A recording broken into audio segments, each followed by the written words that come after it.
Okay. Hello, everyone. We are going to do the presentation about power factor correction boost converter. My partner, Jose Suarez, and me, Eduardo Tumbaco, we are going to continue with this. So, first one, we are going to go introduction about this. Okay. The power factor, or PF, is a measurement of how efficiently electrical power is being used. It is defined as a radio of the real power, P, which performs useful work. To apparent power is, which is the vector sum of the real power and the reaction power Q. Mathematically, is expressed as the formula that you have in the right position. PF is a P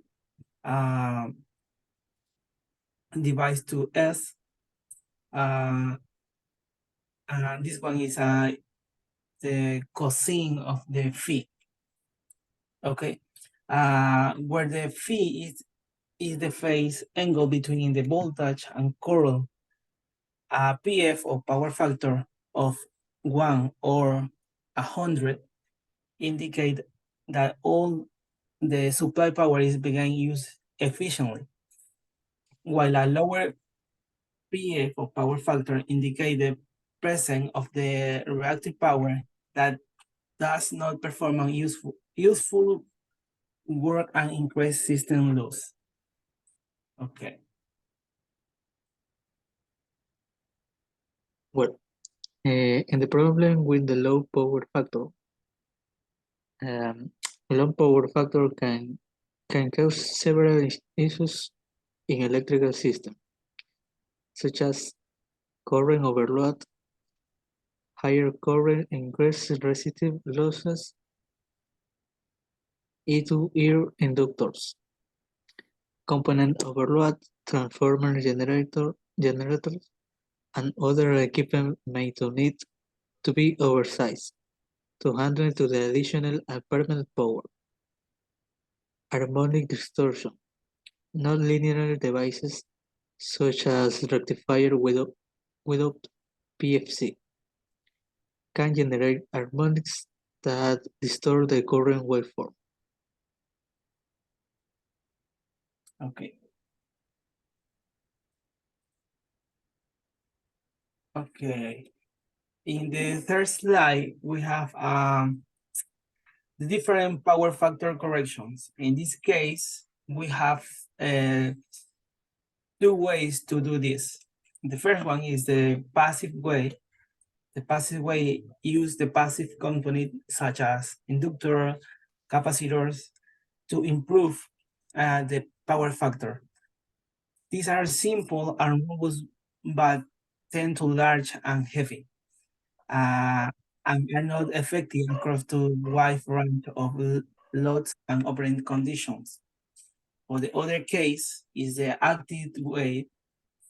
The active PFC, or power factor correction, use the electronic components such as boost converter in this case to correct the power factor. Active power factor correction system can dynamically adapt to load variation and more efficiently in the terms of the space and performance. In this case, for the active way, we are going to make a control for do all of this. All right.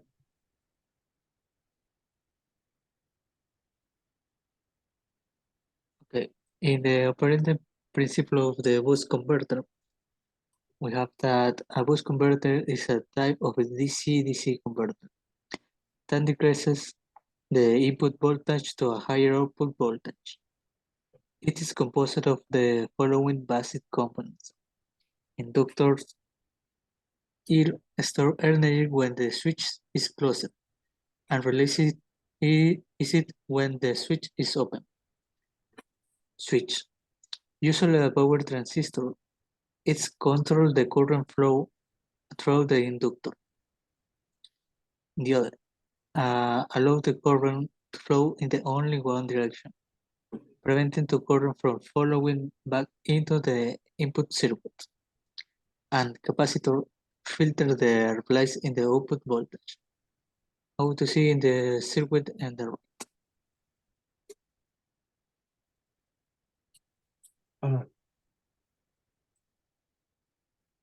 ok, entonces, como hemos venido hablando un poco sobre nuestro factor eh,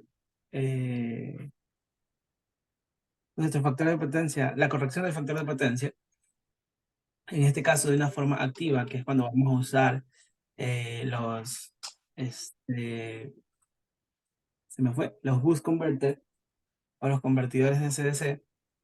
En nuestro caso, pues vamos a tener dos modos, por así decirlo, que es el modo de conducción continua o el modo de conducción discontinua. En el caso del modo de conducción continua, vamos a tener dos casos dentro de esta. El primero sería cuando el interruptor, mal llamado así, o también el MOSFET o el transistor, está cerrado. En este caso, podemos ver la gráfica número uno. La corriente a través del inductor aumenta linealmente almacenando energía en el inductor. ¿Ok? Para el mismo caso de conducción continua, pero estamos en un estado crítico o un interruptor casi abierto, la energía almacenada del inductor se transfiere a la carga y al capacitor, aumentando el voltaje de salida. Eh, por último, pues tenemos, como sabemos, el modo de conducción discontinua. En este caso, pues nuestro inductor de nuestro bus converter lo que va a hacer es descargarse completamente antes de que el interruptor pues se vuelva a cerrar. Eh, Hay que tener algo importante también, es que observar que en los tres casos la corriente suministrada por la fuente, en este caso AC, es sinusoidal. La corriente filtrada o promediada y del mismo valor en los tres casos. ¿Ok? Sin embargo, la componente interna de la corriente de entrada por el inductor en el caso de la conducción crítica y la conducción discontinua es elevada. Justamente esto se da porque estamos en casos algo especiales donde normalmente no es que no funciona, sino que está un poco fuera de su funcionamiento normal, el boost converter.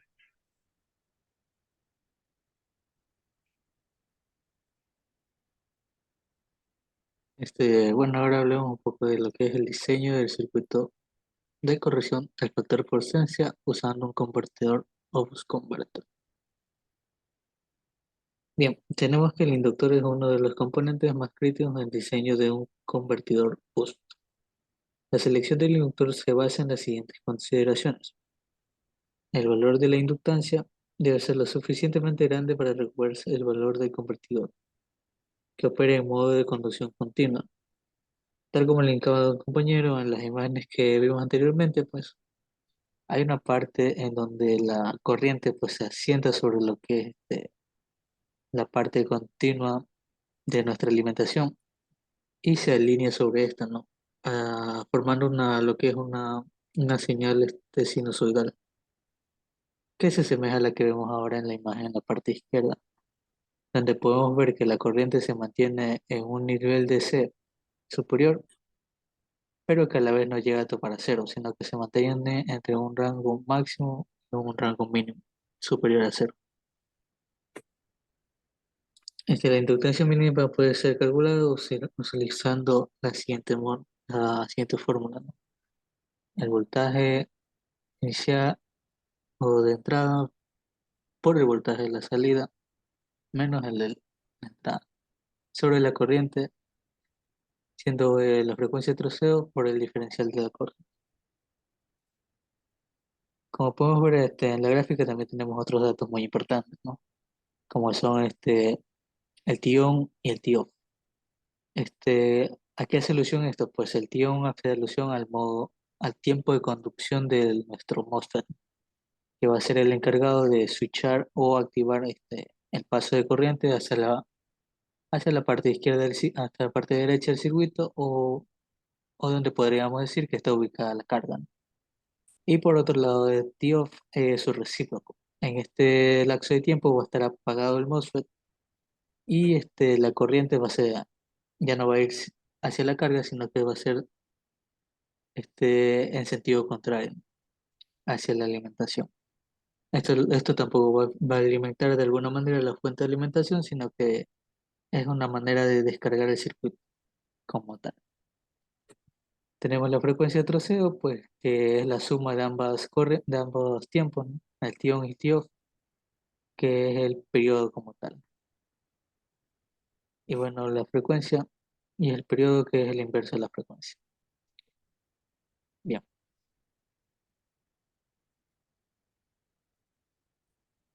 Ok, continuando con lo que es el diseño, pues otro de los elementos importantes dentro de nuestro boost converter es la selección del MOSFET. Bueno, en este caso, pues también conocido como interruptor, y normalmente lo que se usa es un MOSFET, debe ser seleccionado de las siguientes características. El primero es que su voltaje de bloqueo debe ser mayor a su voltaje de salida. Mi compañero justamente hablaba de otras características que van a la par a estas. También tenemos que la corriente nominal de nuestro MOSFET debe ser mayor a la corriente máxima a través del inductor. Entonces aquí podemos ver que se van hilando todas las características de nuestros componentes a medida que los vamos seleccionando. La resistencia de conducción eh, debe ser baja para minimizar las pérdidas de conducción. Y por último tenemos que la velocidad de conmutación debe ser alta para reducir las pérdidas de conmutación y mejorar la eficiencia justamente del convertidor. Justamente esto es una característica importante, ya que los MOSFET se caracterizan por tener una velocidad de conmutación alta. Son dispositivos que los podemos controlar a altas velocidades, por ejemplo, por medio de un PWM, que justamente fue nuestra clase pasada de las que se estuvo hablando. Entonces, este tipo de dispositivos permite ser controlados a altas frecuencias. ¿Ok?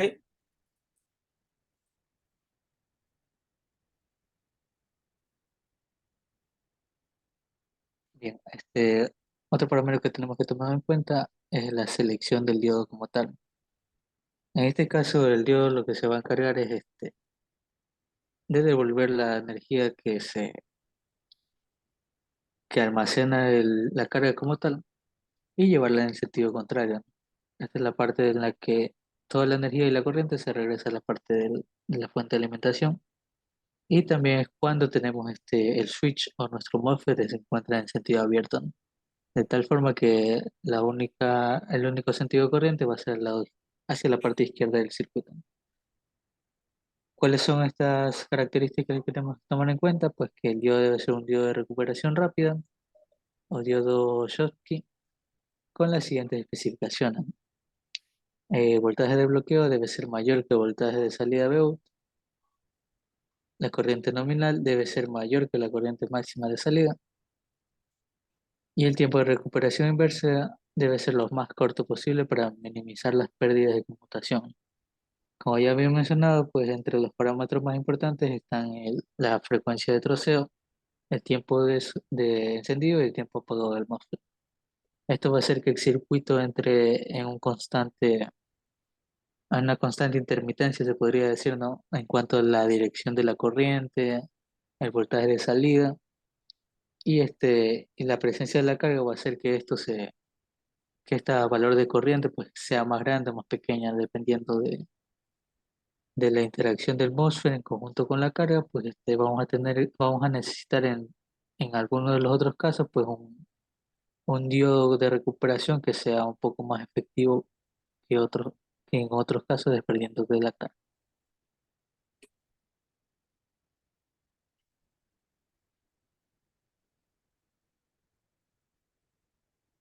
Ok, por último tenemos, parece que se nos ha duplicado la diapositiva, pero debería ser la selección de la capacitancia. En este caso, pues el capacitor de salida que vamos a utilizar debe suavizar el voltaje de salida y minimizar justamente el rizado dentro de nuestro boost. Eh, Dentro de las consideraciones rápidas que se debe tener es que la capacitancia mínima puede ser calculado mediante eh, una fórmula donde dice que la capacitancia mínima pues va a ser la división entre la corriente de salida y el ciclo de trabajo. Vamos a hablar justamente un poquito más abajo de eso. El ciclo de trabajo promedio está representado por una letra D. Ya vamos a ver justamente la fórmula aquí. Eh, y esto está dividido justamente para la frecuencia por el voltaje de rizado. Lo que se nos perdió un poco el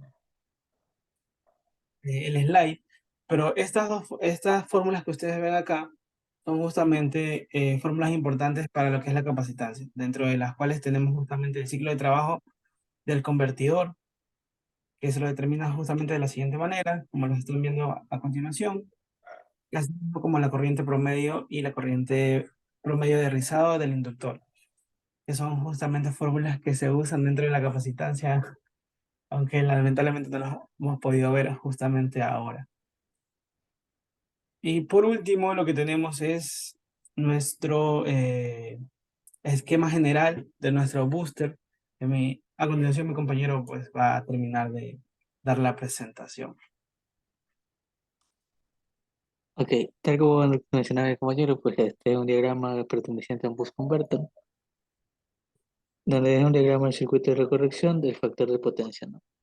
PFC, por sus siglas en inglés.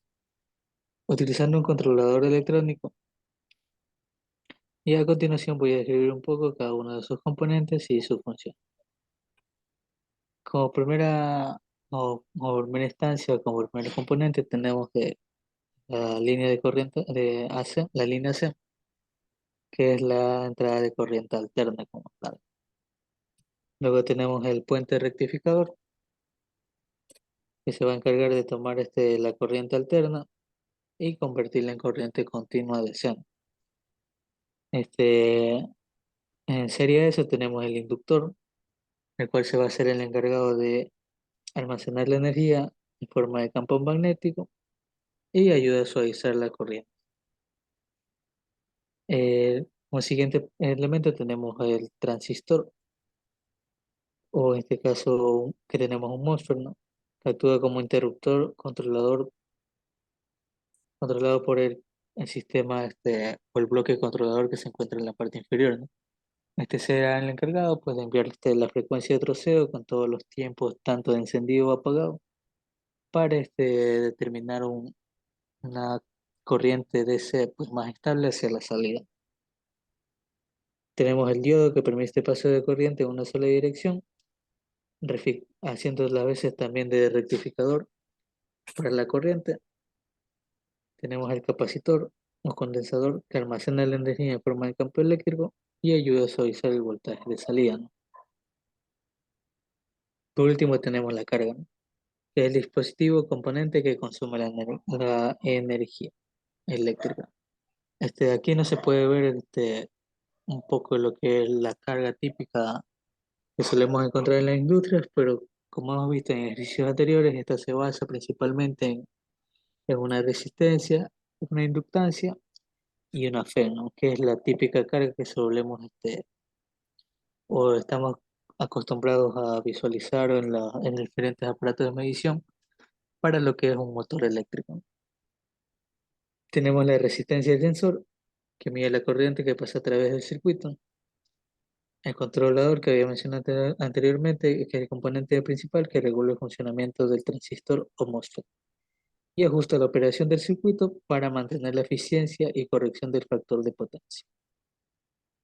El sensor de corriente o el sensado de corriente como tal es la entrada del controlador que monitorea la corriente a través de la resistencia.